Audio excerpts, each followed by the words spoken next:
Bab 10 Kitab At-Tanwir fi Istiqotit Tadbir karya Syekh Ibnu Athaillah As-Sakundari. Penjelasan tentang doa Syekh Abul Abbas Al-Mursi.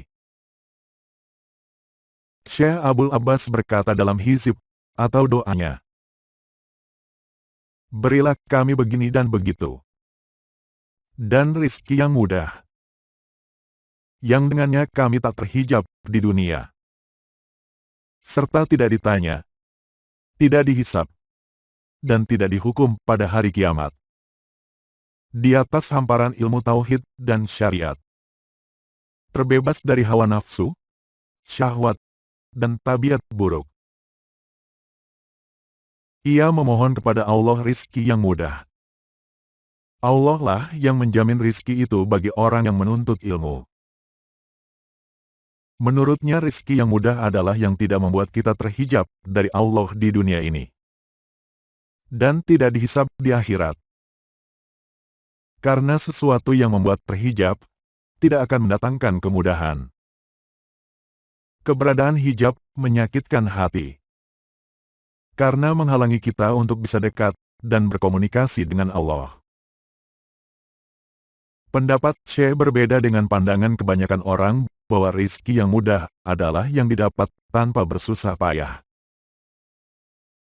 Bagi orang yang lalai yang kemudian mengacu pada kondisi lahiriah, rizki yang menurunkan hijab adalah rizki yang menyebabkan kelalaian dan mementingkan usaha, sehingga jadi melupakan Allah gara-gara itu. Atau rizki yang digunakan bukan agar kuat dalam melakukan ketaatan kepada Allah. Jenis yang pertama terhijab dalam usaha meraih rizki, sedang jenis yang kedua terhijab dalam penggunaannya.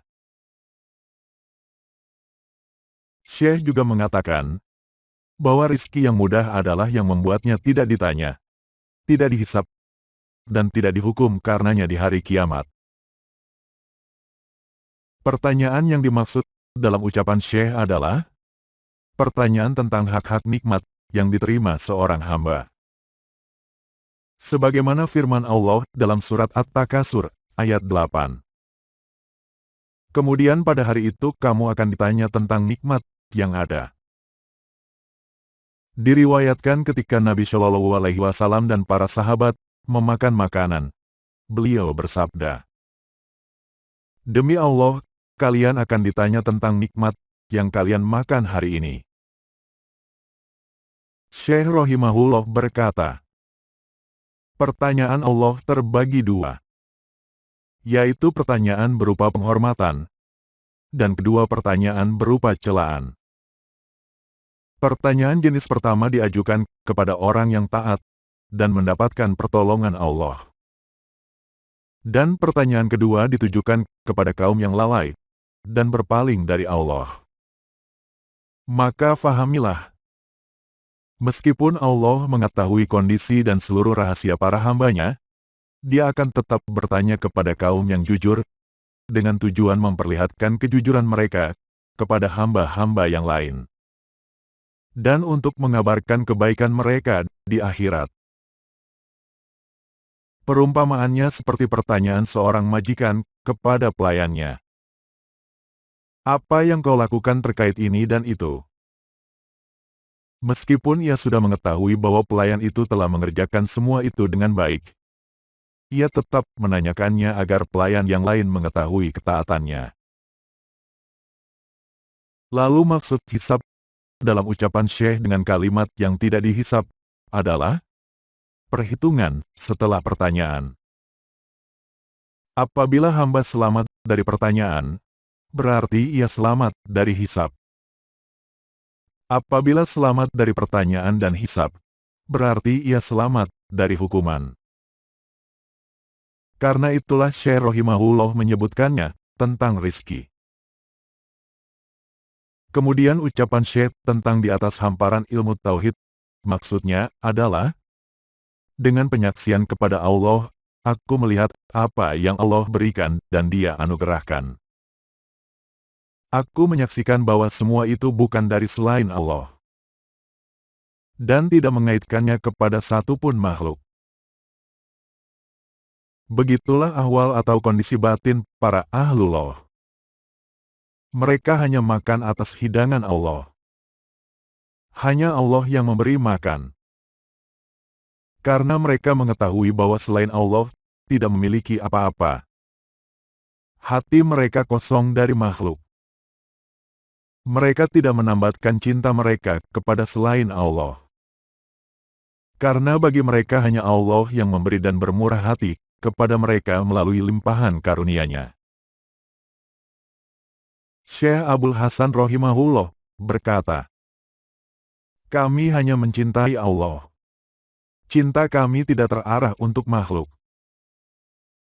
Seorang lelaki berkata, "Tuan, pandanganmu itu keliru berdasarkan sabda Nabi Shallallahu Alaihi Wasallam. Hati itu cenderung mencintai orang yang berbuat baik kepadanya." Syekh menjawab, "Iya benar. Bagi kami hanya Allah yang berbuat baik kepada kami. Karena itulah hati kami mencintainya. Barang siapa yang merasa bahwa yang memberi makan adalah Allah, cintanya akan bertambah sesuai dengan bertambahnya nikmat yang ia rasakan." Hal ini sesuai dengan sabda Nabi Shallallahu Alaihi Wasallam. Orang yang melihat bahwa hanya Allah yang memberinya makan, tidak akan merendah kepada makhluk, atau mencintai selain Allah. Bukankah kita telah mendengar ucapan Nabi Ibrahim? "Dialah yang memberiku makan dan minum." Bagi Ibrahim hanya Allah yang memberinya rizki. Ia mengakui keesaan Allah dalam hal itu. Lalu Syekh Abdul Abbas rahimahullah berkata, "Di atas hamparan ilmu tauhid dan syariat." Kata syariat disandingkan dengan tauhid, karena orang yang menyatakan bertauhid dan mengaku bahwa kekuasaan hanya milik Allah, namun ia tidak bersandar pada syariat, berarti ia telah melemparkan dirinya dalam lautan sindik dan berada dalam bencana. Sikap yang benar adalah mendukung hakikat seraya berpegang teguh pada syariat. Para ahli hakikat pun menetapi jalan ini. Mereka tidak hanya bertumpu pada hakikat, dan tidak hanya bersandar pada syariat. Tapi mereka berada di tengah keduanya. Hanya mementingkan syariat saja adalah syirik. Dan melulu bertumpu pada hakikat, tanpa memedulikan syariat, adalah ingkar. Makom kaum yang mendapat hidayah, selalu berada di antara keduanya. Seperti dalam surat An-Nahl ayat 66. Susu yang bersih berasal di antara kotoran dan darah, sebagai minuman yang mudah ditelan bagi yang meminumnya. Keadaan hamba terkait rizki.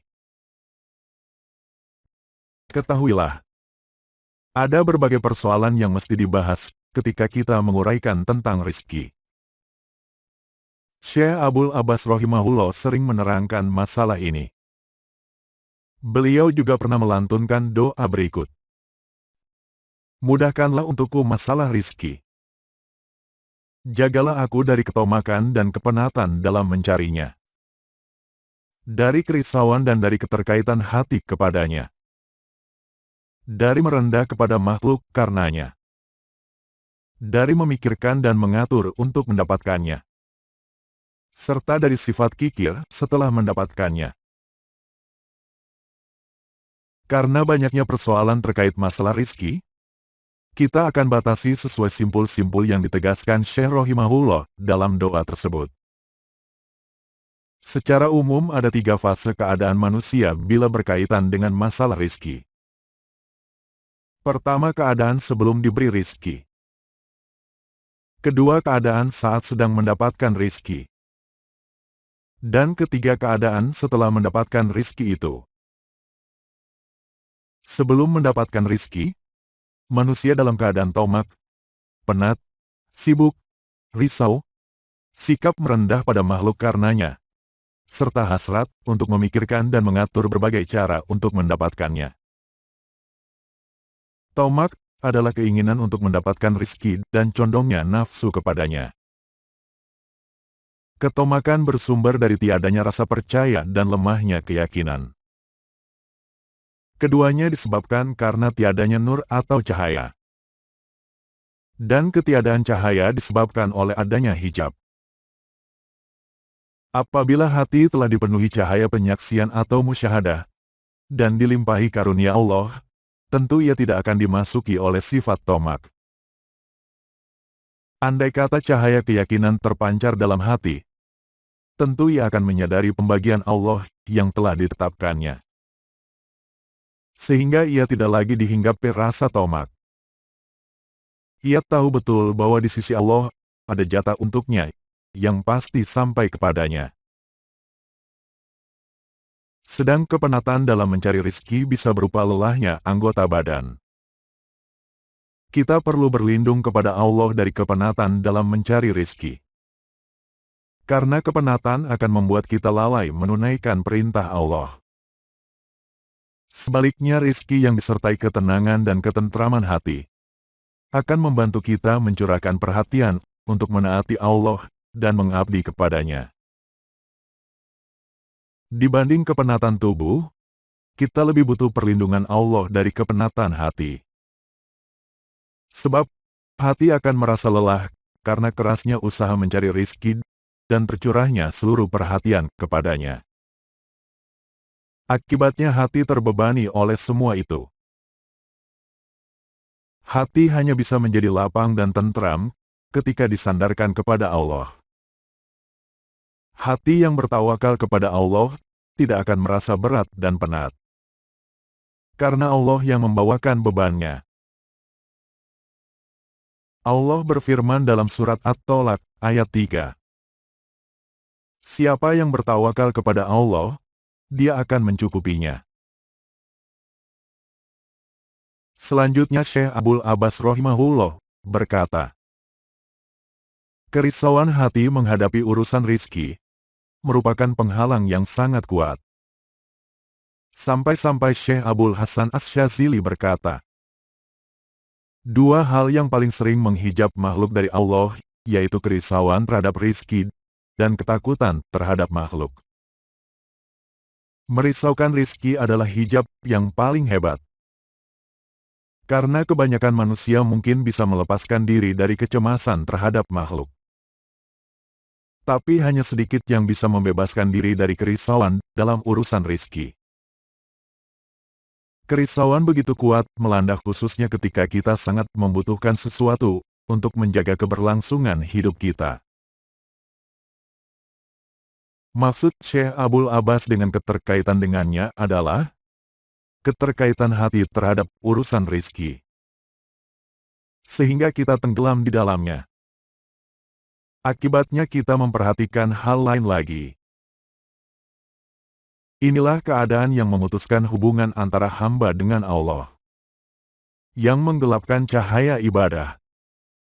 Yang mengosongkan hati pemiliknya dari cahaya keyakinan, serta menghilangkan kekuatan dan keteguhan.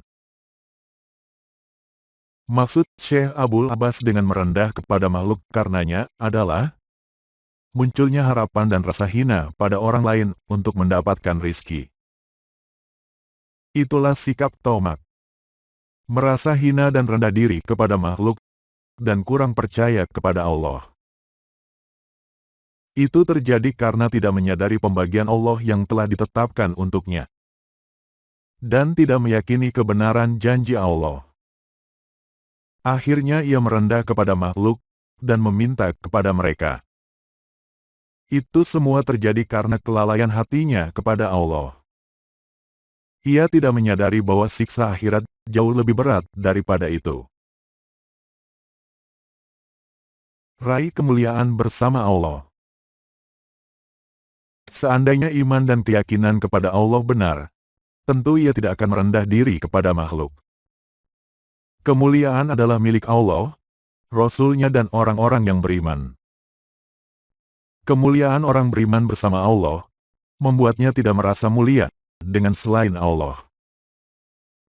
Karena ia mengetahui bahwa seluruh kemuliaan hanya milik Allah.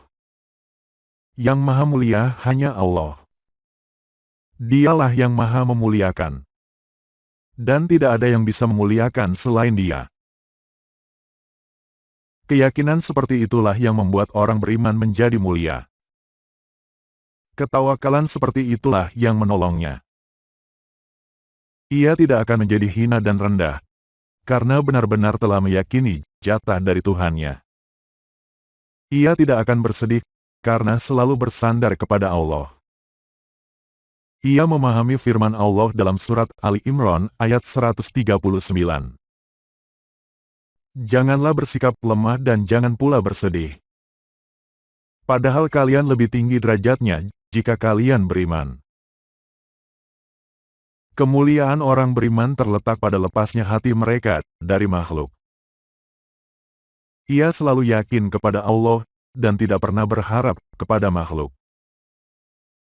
Imannya mencegahnya untuk meminta atau mengerahkan perhatiannya kepada selain Allah. Tentang hal itu sebagian arif bersyair. Wahai orang yang menauhidkan Allah sebagai Tuhannya, haram hukumnya mengekor kepada seseorang. Hai sahabatku, berhentilah sejenak bersama Tuhan. Hidup dan matilah dalam cintanya. Katakanlah pada penguasa di bumi, kerahkanlah seluruh kekuatanmu. Sang pemilik kekuasaan memiliki seluruh kuasa yang tak dijual dan tak diberikan. Jika Allah telah membebaskannya dari hinanya ketamakan dan memuliakannya dengan sikap warok, berarti Dia telah melimpahinya karunia dan menyempurnakan perhatiannya.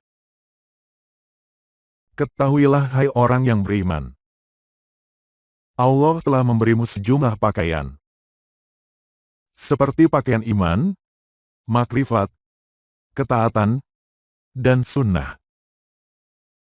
Karena itu jangan kau kotori dengan ketamakan kepada makhluk dan ketergantungan kepada selain Tuhan semesta alam. Syekh Abdul Hasan rahimahullah berkata, aku bermimpi bertemu Nabi Shallallahu Alaihi Wasallam. Beliau berkata kepadaku, hai Ali, sucikan pakaianmu dari kotoran. Niscaya kau akan memperoleh pertolongan Allah pada setiap hembusan nafasmu. Aku bertanya, ya Rasulullah, apa pakaianku itu? Rasulullah Shallallahu Alaihi Wasallam menjawab, ketahuilah, Allah telah menganugerahkan kepadamu pakaian manisnya iman, manisnya makrifat, manisnya tauhid, dan manisnya muhabbah atau cinta pada Allah. Ketika itu aku baru faham firman Allah dalam surat Al-Mudatsir ayat 4. Dan pakaianmu hendaklah kau bersihkan. Siapa yang makrifat kepada Allah, maka segala sesuatu terasa kecil baginya. Siapa yang mencintai Allah, segala sesuatu akan menjadi ringan atau mudah baginya. Siapa yang mengesahkan Allah, maka ia tidak akan menyekutukannya dengan segala sesuatu apapun. Siapa yang beriman kepada Allah, maka ia akan merasa aman dari segala sesuatu. Siapa yang menyerahkan diri kepada Allah, maka maksiatnya akan berkurang. Dan apabila ia tergelincir pada maksiat, ia akan segera minta ampun kepadanya. Dan ketika ia minta ampun, pasti Allah mengampuninya. Maka ketahuilah, sesungguhnya para salik yang menempuh perjalanan akhirat harus tidak memperhatikan pada makhluk dan tidak berharap kepada mereka. Itu adalah sikap yang lebih indah daripada perhiasan pengantin. Mereka jauh lebih membutuhkan sikap itu dibandingkan kebutuhan air untuk kehidupan. Barang siapa diberi pakaian oleh Tuhan, ia harus menjaga dan memeliharanya. Ia harus tetap bersama Allah dan tidak pernah membiarkan seorang pun merampasnya. Orang yang mengotori pakaian pemberian tidak layak baginya untuk tetap memakainya.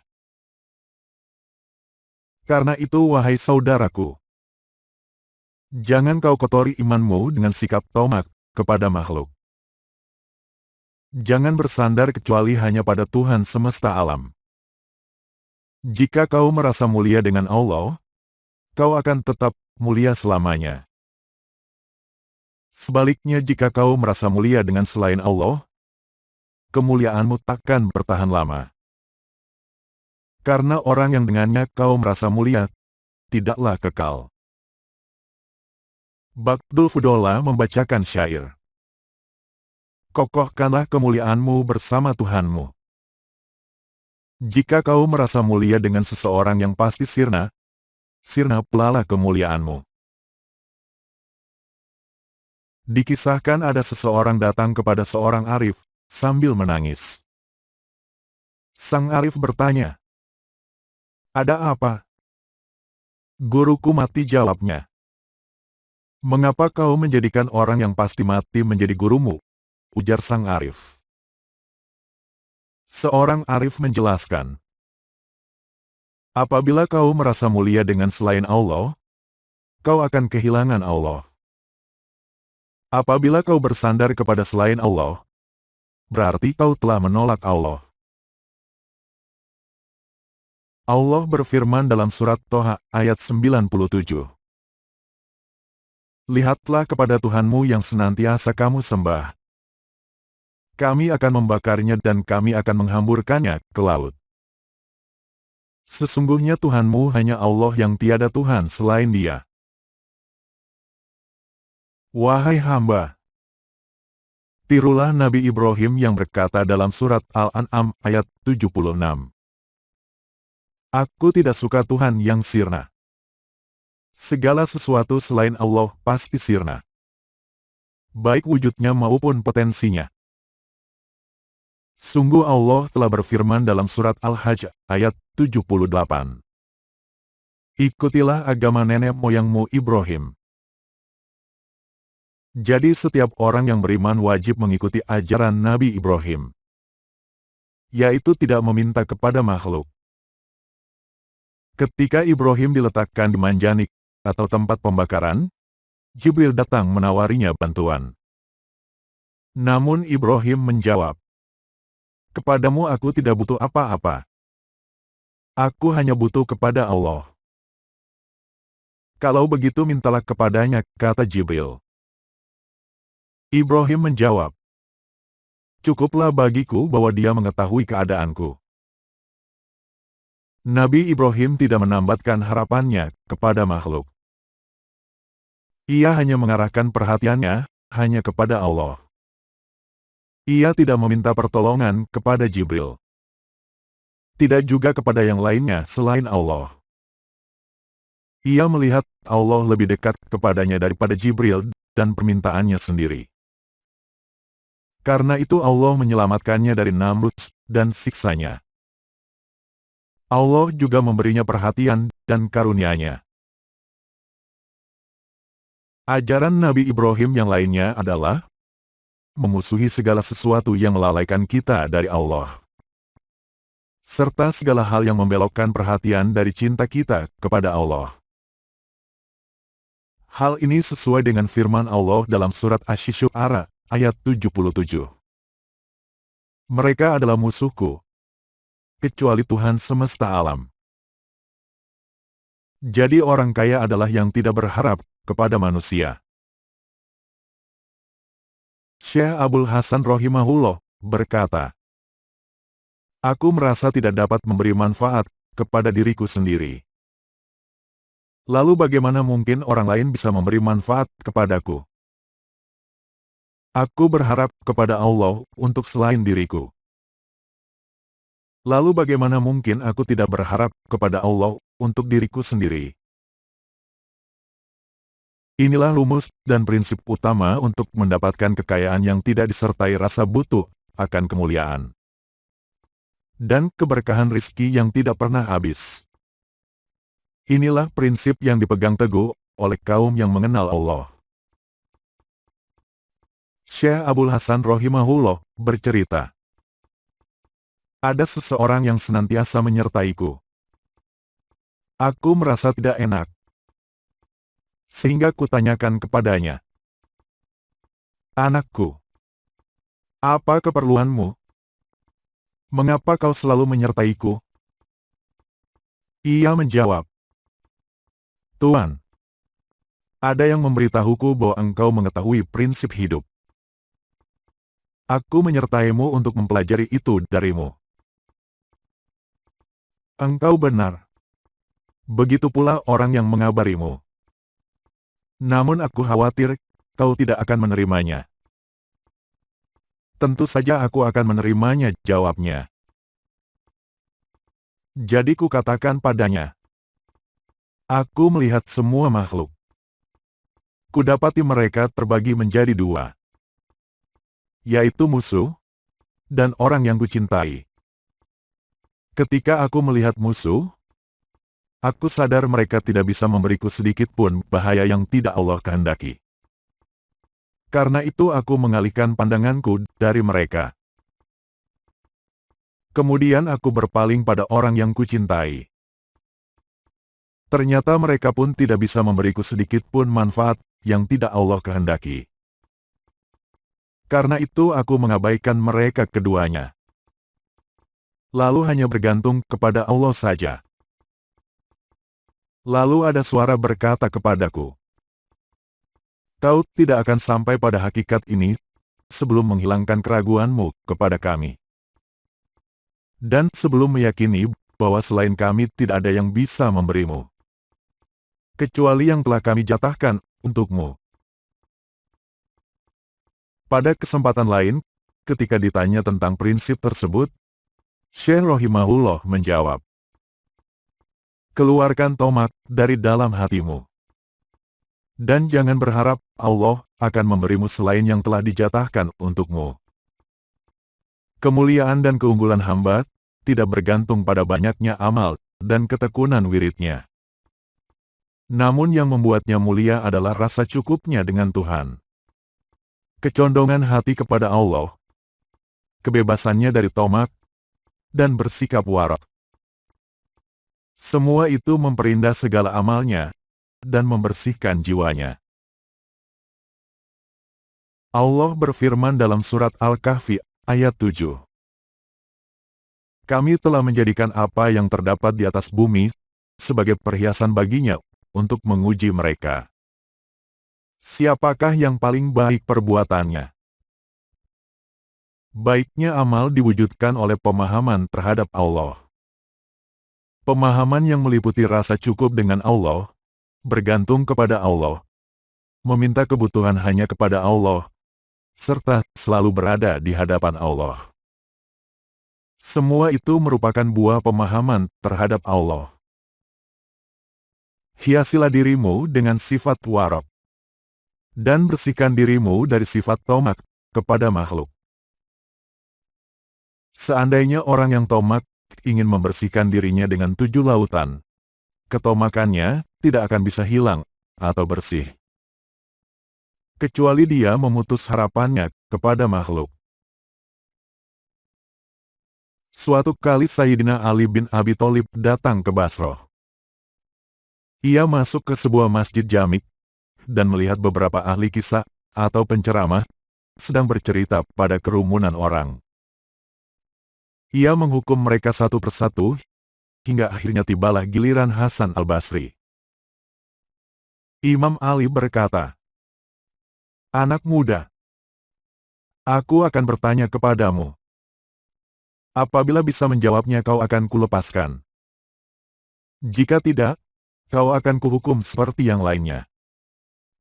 Hasan al-Basri menjawab, "Silahkan. Bertanyalah semau Tuan." Sayyidina Ali berkata, "Apa yang bisa menjaga agama?" "Sikap warok," jawabnya. "Lalu apa yang merusak agama?" "Tomak," ujar Hasan al-Basri. Mendengar jawabannya, Imam Ali berkata, "Duduklah. Orang sepertimu yang boleh berbicara atau ceramah kepada manusia." Aku mendengar Syekh Abul Abbas rahimahullah berkata, "Dulu aku tinggal di perbatasan Iskandaria. Suatu hari aku keluar dengan membawa 0,5 dirham untuk membeli keperluan dari kenalanku. Dalam hati aku berbisik, semoga ia tidak menerima uangku. Tiba-tiba ada suara berbisik kepadaku. Keselamatan dalam agama terwujud dengan meninggalkan ketomakan kepada makhluk. Aku juga mendengar Syekh Abdul Abbas rahimahullah berkata, tomak terdiri dari 3 huruf. To, Mim, dan Ain. Ketiga huruf itu berlobang. Karena itu orang yang tomak tidak akan pernah kenyang. Atau tidak akan pernah puas untuk selamanya. Maka dari itu wahai para murid, jangan tambatkan harapanmu pada makhluk. Dan jangan merendah pada mereka dalam masalah rizki. Allah telah menentukan jatahmu jauh sebelum kamu ada di dunia ini. Perhatikan ucapan seorang soleh. Ingatlah saudaraku. Apa yang sudah ditakdirkan untuk dikunyah gigimu, pasti akan terkunyah. Makanlah dengan penuh kemuliaan. Jangan memakannya dengan kehinaan. Lebih percayalah pada jaminan Allah. Ketahuilah bahwa siapa yang mengenal Allah akan percaya pada jaminan dan pemeliharaannya. Dan pemahaman hamba tidak akan sempurna tentang itu, sebelum ia lebih percaya pada apa yang ada di tangan Allah daripada apa yang ada di tangannya sendiri. Dan lebih percaya pada jaminan kebenaran Allah daripada jaminan makhluk. Beberapa orang melihat seorang pria yang selalu berada di masjid dan tidak pernah keluar. Mereka heran dengan ketekunannya dan berpikir dalam hati, dari mana dia makan? Suatu hari mereka bertanya kepadanya, dari mana kamu makan? Pria itu menjawab, saya punya teman Yahudi yang menjanjikan 2 potong roti setiap hari. Dan dia membawakannya untuk saya. Mereka bertanya, itu sajakah? Orang arif itu berkata kepadanya, wahai orang malang, kamu percaya pada janji seorang Yahudi. Tetapi kamu tidak percaya pada janji Allah yang Maha Suci. Padahal dialah yang maha menepati janji dan tidak pernah mengingkarinya. Bukankah Allah telah berfirman dalam surat Hud ayat 6? Dan tidak ada satupun makhluk bergerak atau bernyawa di bumi melainkan dijamin Allah rezekinya. Dan dia mengetahui tempat kediamannya dan tempat penyimpanannya. Pria itu akhirnya merasa malu dan pergi. Dikisahkan seseorang sholat di belakang seorang imam selama beberapa hari. Imam itu heran dengan ketekunannya di masjid dan ketidakpeduliannya terhadap pekerjaan duniawinya. Lalu bertanya kepadanya, dari mana kamu makan? Pria itu menjawab, berhentilah sampai saya mengulangi sholat saya. Karena saya tidak sholat di belakang orang yang ragu kepada Allah.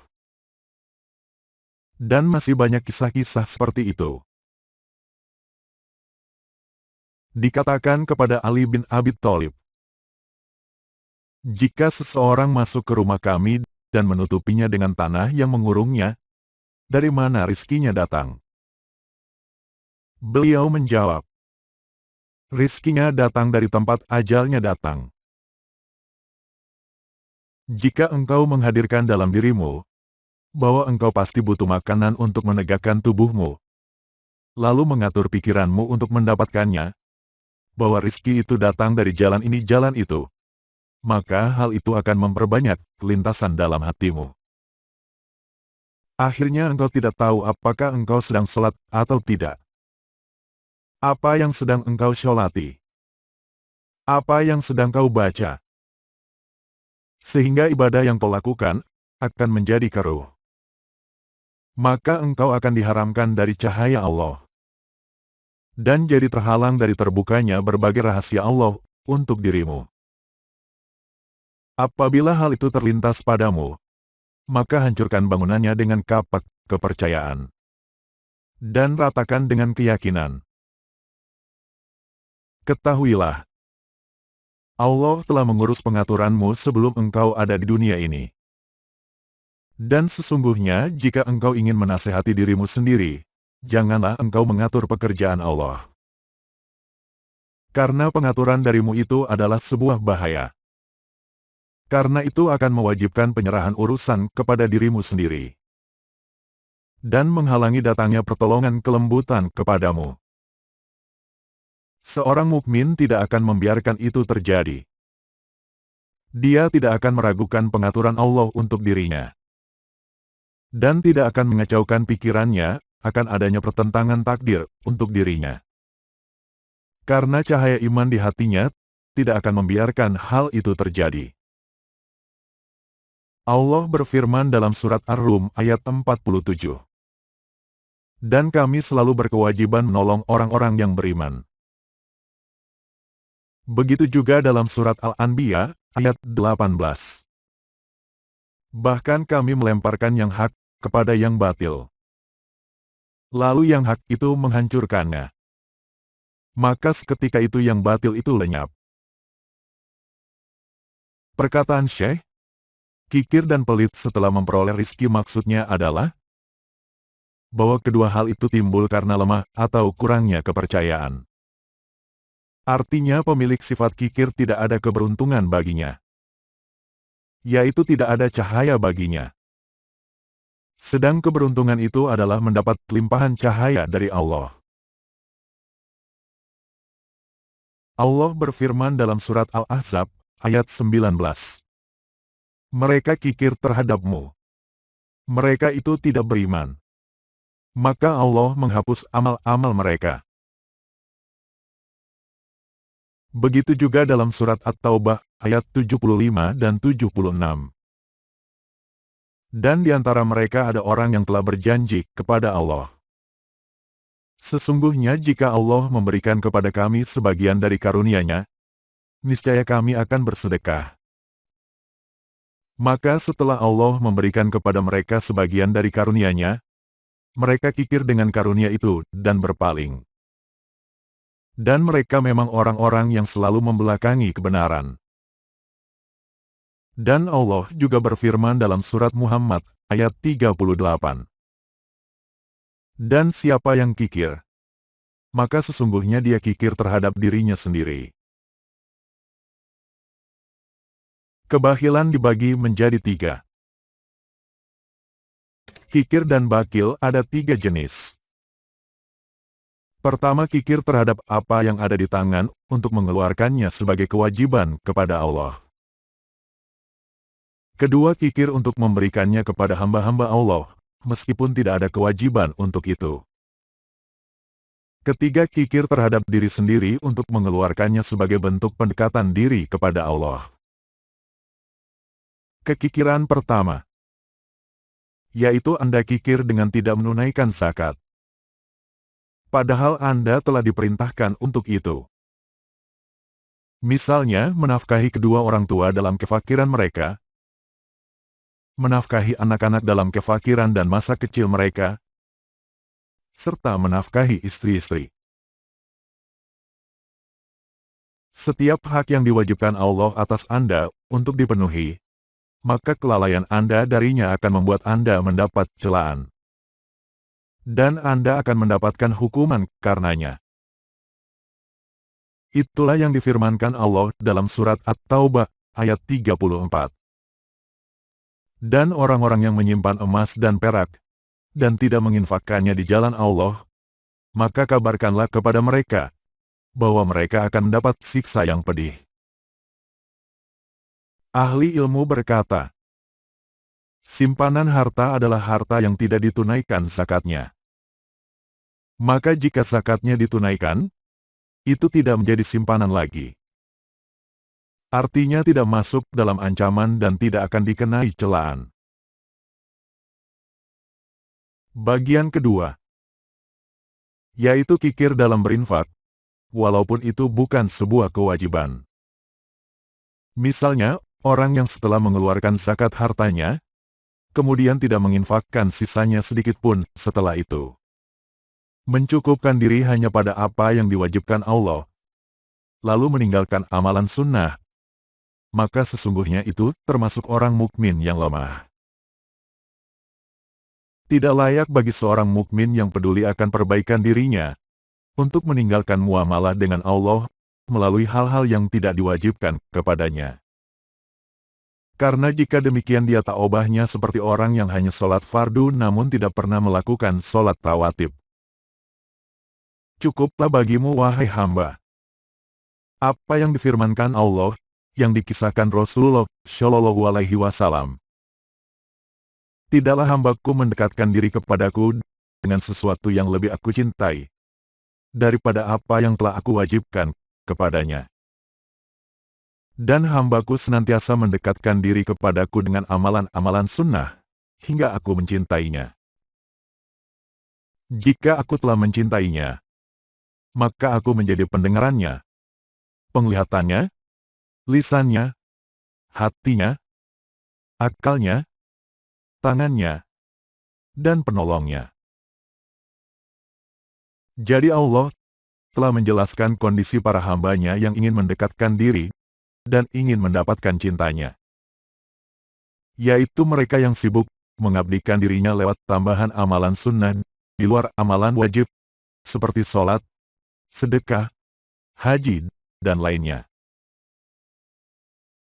Perumpamaan orang yang melakukan amalan fardu saja, dengan orang yang juga melakukan amalan sunnah, seperti dua hamba yang mendapat perlakuan berbeda dari majikannya. Hamba yang hanya membawa kewajiban saja tanpa menambahinya sedikit pun, maka majikan tidak akan memberinya hadiah, dan tidak akan mengasihinya. Karena hamba tersebut memang tidak berkasih sayang kepada majikannya. Hanya berbuat dan memberi karena takut akan hukuman majikannya. Sedang hamba yang tidak hanya melakukan kewajiban, tetapi juga membeli buah-buahan yang ia hadiahkan kepada majikannya sebagai tambahan atas kewajibannya, maka tidak diragukan lagi dia akan lebih disayangi oleh majikannya. Lebih besar bagian cintanya, dan lebih dekat di hati majikannya. Karena hamba ini telah menempuh jalan kasih sayang kepada majikannya, dan sengaja mencari cinta majikannya, maka ia pun layak mendapatkan kedekatan dan cinta dari majikannya. Hanya saja di sisi lain, Allah memang sengaja menetapkan kewajiban pada para hambanya. Karena Allah tahu akan kelemahan para hambanya, yaitu kemalasan yang melekat pada jiwa mereka. Jika Allah memberikan pilihan terhadap apa yang diwajibkannya, niscaya para hambanya tidak akan melaksanakannya, kecuali hanya sedikit. Karena itulah Allah mewajibkan ketaatan kepadanya, agar para hambanya bisa masuk surganya. Allah sengaja menuntun mereka dengan rantai kewajiban. Dan Allah kagum pada mereka yang rela diseret ke surganya dengan rantai kewajiban itu. Amalan wajib dan amalan sunnah. Ketahuilah bahwa ketika kami mengamati kewajiban-kewajiban, kami melihat bahwa Allah telah menjadikan pada setiap apa yang Dia perintahkan itu ada yang bersifat sukarela. Apapun bentuknya, itu bertujuan agar amalan sukarela tersebut dapat menjadi penambal bagi kurangnya amalan wajib pada diri seorang hamba. Begitu pula yang disebutkan dalam hadis Nabi. Akan dilihat pada sholat fardu seorang hamba. Jika ada kekurangan, maka akan disempurnakan dari sholat sunnahnya. Maka pahamilah dan janganlah engkau hanya mencukupkan diri pada apa yang difardukan Allah saja atasmu. Hendaknya dalam dirimu ada dorongan cinta yang mengharuskanmu untuk tekun berhubungan dengan Allah dalam hal-hal yang tidak Dia wajibkan atasmu. Seandainya timbangan para hamba isinya hanya pahala melaksanakan kewajiban dan meninggalkan yang haram, niscaya mereka akan kehilangan banyak kebaikan dan anugerah yang tidak terbatas jumlahnya. Maka Maha Suci Allah, Zat yang membukakan pintu hubungan dekat bagi para hambanya, dan menjelaskan kepada mereka sebab-sebab untuk bisa sampai kepadanya. Ketahuilah, Allah mengetahui bahwa di antara hamba-hambanya, ada yang lemah, dan ada yang kuat. Maka Dia menetapkan hal-hal yang wajib, dan mengharamkan hal-hal yang haram. Orang-orang yang lemah, hanya mencukupkan diri pada kewajiban dan meninggalkan keharaman. Karena di dalam hati mereka tidak ada kekuasaan cinta dan rasa rindu mendalam, yang membawa mereka pada derajat tinggi, tanpa adanya kewajiban. Perumpamaan mereka, seperti seorang budak, yang diketahui tuannya. Jika tidak diperintah secara tegas, maka ia tidak akan mempersembahkan sesuatu apapun. Oleh karena itu, Allah menetapkan waktu-waktu wirid, dan tugas-tugas penghambaan. Allah menentukan hal itu berdasarkan terbitnya fajar, terbenamnya matahari, dan waktu tergelincir. Juga ketika bayangan sesuatu menjadi sama panjang dengan bendanya, berdasarkan perputaran 1 tahun pada harta yang berkembang, hasil pertanian, hewan ternak, serta saat memanen hasil tanaman. Begitu juga pada 10 hari bulan Zulhijjah untuk haji. Dan pada bulan Ramadan untuk puasa. Maka Allah menetapkan semua tugas itu dan waktunya. Dan menjadikan bagi jiwa-jiwa di luar waktu tersebut kelapangan untuk bagian duniawi, dan berusaha mencari sebab-sebab untuk penghidupan. Adapun bagi para ahlullah, atau orang-orang yang dekat dengan Allah, dan para ahlul faham, atau orang-orang yang memiliki pemahaman mendalam, mereka menjadikan seluruh waktu sebagai satu waktu saja. Artinya segenap hidupnya adalah untuk ibadah. Sepanjang umur mereka adalah jalan menuju Allah. Mereka melakukan itu karena setiap waktu adalah milik Allah. Maka mereka tidak menjadikan sedikit pun dari waktu tersebut untuk selain Allah. Oleh karena itu Syekh Abul Hasan berkata, hendaklah engkau memiliki satu wirid saja, yaitu menggugurkan hawa nafsu dan mencintai Allah. Cinta akan enggan membiarkan seorang pecinta berbuat sesuatu, kecuali pada hal-hal yang disukai oleh yang dicintainya. Para ahlullah menyadari bahwa setiap hembusan nafas adalah amanah dari Allah dan titipan di sisi mereka. Mereka tahu bahwa mereka dituntut untuk menjaganya. Maka mereka memfokuskan semua tekadnya untuk itu. Sebagaimana sifat rububiyah Allah itu kekal abadi, maka hak-hak ketuhanan Allah atas dirimu juga menjadi kekal abadi. Sifat ketuhanan Allah atas dirimu tidak dibatasi oleh waktu-waktu tertentu. Maka sudah sepatutnya hak-hak ketuhanan Allah dilaksanakan setiap saat. Karena setiap waktu terdapat bagian dari penghambaan atau ubudiyah yang dituntut Allah darimu berdasarkan hak ketuhanan Allah. Bagian ketiga dari macam-macam itsar atau mendahulukan orang lain. Ini adalah tingkatan yang paling utama dari 3 jenis itsar. Karena seseorang akan melakukan pengorbanan demi pihak lain.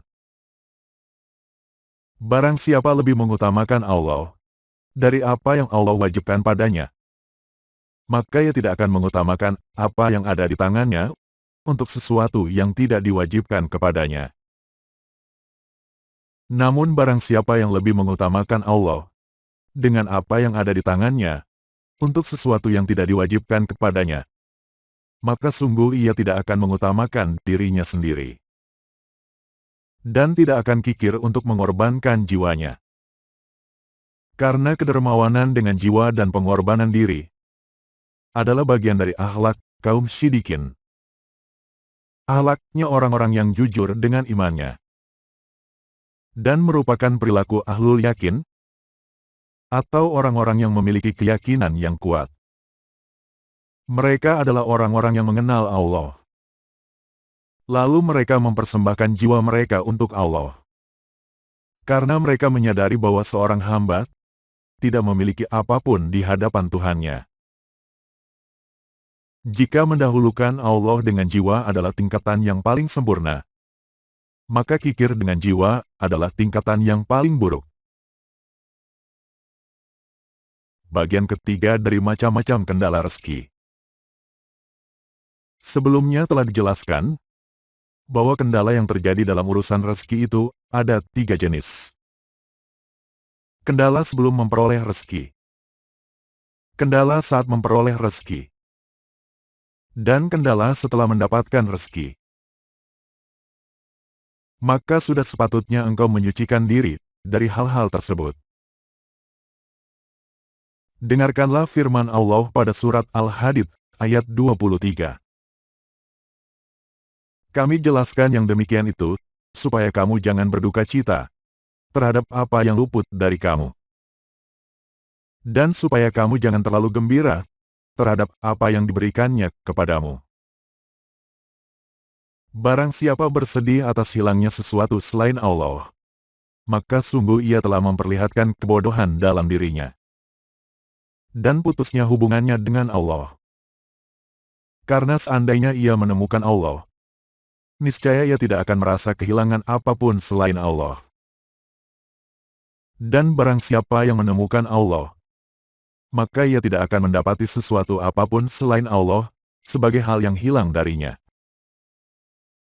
Hendaknya seorang hamba menyadari bahwa apa yang luput darinya bukanlah rezekinya. Apa yang pernah ada padanya lalu hilang, maka itu pun bukan miliknya. Karena jika itu memang rezekinya, niscaya tidak akan pergi kepada orang lain. Jadi yang hilang itu hanyalah titipan di sisinya. Sang pemilik mengambil kembali titipannya. Dan zat yang mewujudkan sesuatu, mengambil kembali apa yang diwujudkannya itu. Dikisahkan ada seseorang yang memiliki sepupu perempuan, yang telah dijodohkan dengannya sejak kecil. Namun setelah dewasa, terjadi sesuatu yang menghalangi pernikahannya. Lalu sepupunya itu menikah dengan pria lain. Maka datanglah sebagian ahlul faham kepadanya dan berkata, sepatutnya engkau minta maaf kepada suami yang menikahi sepupumu itu. Karena sebenarnya engkaulah yang sempat mengincar istri orang lain. Karena wanita itu adalah istrinya sejak zaman azali. Cukuplah bagi seorang mukmin sebagai peringatan, agar tidak menyesali apa yang telah luput darinya. Sebagaimana firman Allah dalam surat Al-Hajj ayat 11. Dan di antara manusia ada orang yang menyembah Allah di tepi, dengan sikap ragu-ragu. Maka jika ia memperoleh kebajikan, tetaplah ia dalam keadaan itu. Dan jika ia ditimpa oleh suatu cobaan, berbaliklah ia ke belakang. Rugilah ia di dunia dan di akhirat. Itulah kerugian yang nyata. Allah mencela orang yang merasa tenang atau puas dengan benda-benda saat benda itu ada di tangannya. Itu yang difirmankan Allah.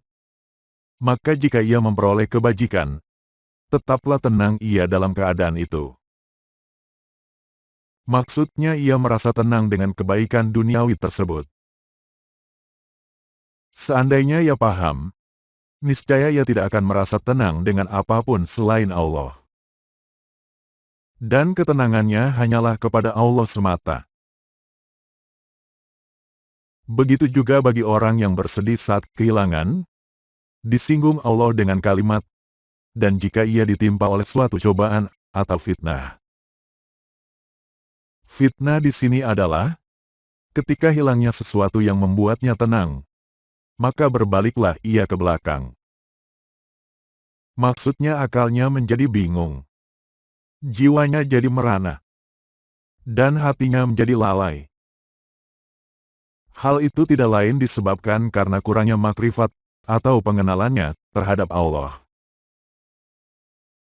Seandainya ia mengenal Allah, niscaya Allah akan mencukupinya dengan segala yang ada. Dan ia akan merasa kaya dengan Allah. Dari apapun yang pernah hilang dari dirinya.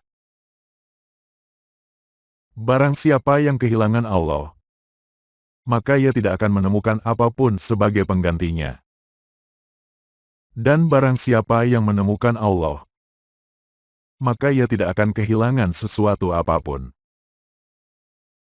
Dan bagaimana mungkin akan merasa kehilangan sesuatu? Bagi orang yang menemukan zat, yang di tangannya lah segala sesuatu. Bagaimana mungkin akan merasa kehilangan sesuatu? Bagi orang yang menemukan zat, yang mewujudkan segala sesuatu. Bagaimana mungkin akan merasa kehilangan sesuatu? Bagi orang yang menemukan zat, yang tampak pada segala sesuatu. Maka segala sesuatu selain Allah menurut pandangan ahlul makrifah, tidaklah disifati dengan ada maupun hilang. Karena pada hakikatnya tidak ada sesuatu pun selain Allah. Itu disebabkan ketetapan keesaan Allah. Sesuatu itu tidak dianggap hilang. Karena selain Allah memang tidak pernah ada secara hakiki. Dan seandainya tirai ilusi atau hijab tersingkap, niscaya akan nampaklah ketiadaan benda-benda dalam kenyataan. Dan niscaya cahaya keyakinan akan terbit. Sehingga cahaya keyakinan itu menutupi keberadaan alam semesta. Jika engkau telah memahami hal ini, maka sepatutnya bagimu wahai hamba, untuk tidak merasa sedih atas hilangnya segala sesuatu darimu. Dan jangan pula engkau merasa tenang dengan keberadaan segala sesuatu. Karena barang siapa yang menemukan sesuatu lalu merasa tenang dengannya, atau kehilangan sesuatu lalu bersedih karenanya, maka itu bukti bahwa dia menghambakan diri pada sesuatu itu. Di mana ketika adanya sesuatu itu membuat ia gembira, dan ketika tiadanya membuat ia berduka. Maka pahamilah sabda Nabi Shallallahu Alaihi Wasallam berikut. Celakalah penyembah dinar. Celakalah penyembah dirham. Celakalah penyembah pakaian. Celakalah ia dan tersungkurlah. Dan jika ia tertusuk duri, semoga tidak dapat mencabutnya. Maka janganlah engkau membiarkan di dalam hatimu berkuasa sesuatu apapun, selain rasa cinta kepada Allah. Dan rasa kasih sayang kepada Allah. Karena engkau jauh lebih mulia daripada menjadi hamba bagi selain Allah. Allah telah menjadikanmu seorang hamba yang mulia. Maka janganlah engkau menjadi hamba yang hina. Sungguh ahlul faham telah enggan membiarkan diri mereka merasa tenang, karena mendapatkan sesuatu, atau menoleh karena kehilangan sesuatu. Hal itu mereka lakukan demi memurnikan penghambaan mereka kepada Allah. Dan demi mensahkan kemerdekaan mereka dari segala sesuatu selain Allah. Aku mendengar guru kami Abul Abbas berkata, seseorang yang berada dalam suatu kondisi terbagi menjadi dua kelompok. Pertama, hamba yang terpaku pada kondisi itu, dan kedua, hamba yang fokus pada zat yang mendatangkan kondisi itu. Adapun hamba yang terpaku pada kondisi itu, ia adalah hamba yang merasa gembira jika mendapatkan kondisi itu, dan bersedih jika kehilangan kondisi itu. Sedang hamba yang fokus pada zat yang mendatangkan kondisi itu, dialah hamba Allah yang sesungguhnya. Bukan hamba kondisi. Ia adalah orang yang tidak bersedih saat kondisi itu hilang. Dan tidak pula bersikap congkak. Atau merasa memiliki saat kondisi itu ada. Itu yang dimaksud dengan firman Allah dalam surat Al-Hajj ayat 11. Dan di antara manusia ada orang yang menyembah Allah di tepi. Artinya mereka menyembah hanya pada satu sisi saja. Jika ketaatan itu hilang, atau keinginannya tidak terpenuhi, maka putuslah hubungannya dengan ibadah tersebut. Seakan Allah berfirman, seandainya mereka paham tentang kami atau hakikat ketuhanan, niscaya mereka akan menyembah kami dalam setiap keadaan dan dalam setiap sisi. Sebagaimana Allah adalah Tuhanmu dalam setiap keadaan, maka jadilah sebagai hamba Allah dalam segala situasi. Kemudian maksud firman Allah dengan, maka jika ia memperoleh kebajikan, tetaplah ia dalam keadaan itu, adalah, jika ia mendapatkan kebaikan yang sesuai dengan keinginan nafsunya, maka ia menganggapnya sebagai kebaikan. Padahal hakikatnya bisa jadi itu sesuatu yang buruk baginya. Kemudian kalimat, dan jika ia ditimpa oleh suatu cobaan atau fitnah, berbaliklah ia. Maksudnya adalah, mereka kehilangan kebaikan yang sebelumnya membuatnya tenang. Allah menamainya sebagai fitnah, ujian atau cobaan. Karena saat kehilangan itulah, tampak ujian keimanan bagi seorang mukmin. Karena dalam kehilangan itulah, karakter asli seorang hamba akan terlihat. Betapa banyak orang yang menyangka bahwa kekayaannya berasal dari Allah. Padahal kekayaannya hanyalah karena adanya sebab-sebab duniawi dan banyaknya usahanya. Dan betapa banyak orang yang menyangka bahwa ia merasa tenang dengan Tuhannya. Padahal rasa tenangnya hanyalah pada kondisinya. Bukti akan hal itu adalah hilangnya rasa tenang ketika kondisi itu hilang. Misalnya, ketika ia jatuh miskin atau ketika ia jatuh sakit. Seandainya ketenangannya itu benar-benar bersama Tuhannya, niscaya ketenangannya akan kekal karena kekalnya Allah. Dan akan tetap ada karena tetap adanya Allah. Kemudian kalimat rugilah ia di dunia dan di akhirat dalam ayat tersebut, maksudnya adalah, ia rugi di dunia karena kehilangan apa yang ia inginkan dari dunia tersebut. Dan ia rugi di akhirat karena ia tidak beramal untuk akhiratnya. Maka luputlah darinya apa yang ia cari. Dan luput pula apa yang Allah minta darinya, agar ia menjadi milik Allah.